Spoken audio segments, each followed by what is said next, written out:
Far syndrome. Far syndrome വളരെ റെയറായിട്ടുള്ള ഒരു ഡിസോർഡറാണ്. അത് ബ്രെയിനിൻ്റെ ഉള്ളിൽ കാൽസ്യം ഡെപ്പോസിറ്റ് ആകുന്ന അസുഖമാണ്.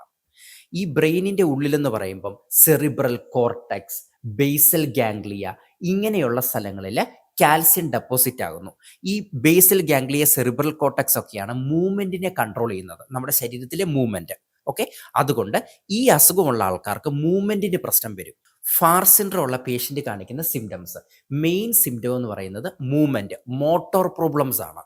അതായത് പാർക്കിസൺസ് ഉള്ള പേഷ്യൻ്റ് കാണിക്കുന്ന സിംറ്റംസ്, ആ സെയിം സിംറ്റംസ് ഇവർ കാണിക്കും. പിന്നെ അതുപോലെ തന്നെ cognitive problems, psychiatric problems, dementia പോലുള്ള പ്രശ്നങ്ങളൊക്കെ ഇവർക്ക് വരാനുള്ള സാധ്യതയുണ്ട്. പിന്നെ കാണിക്കുന്ന ഒരു കോമൺ പ്രോബ്ലമാണ് സീഷർ, ഫിറ്റ്സ് വരാനുള്ള ചാൻസ് ഉണ്ട്. ഇതിൻ്റെ കോസസ് എന്ന് പറയുന്നത് മേ ബി ഇൻഫെക്ഷൻ കാരണം വരാം, ട്രോമ കാരണം വരാം, ഹൈപ്പോ പാരാതൈറോയിഡിസം കാരണം വരാം, പിന്നെ ജെനറ്റിക്കലുമായിട്ടും ഉണ്ടാകാറുണ്ട്.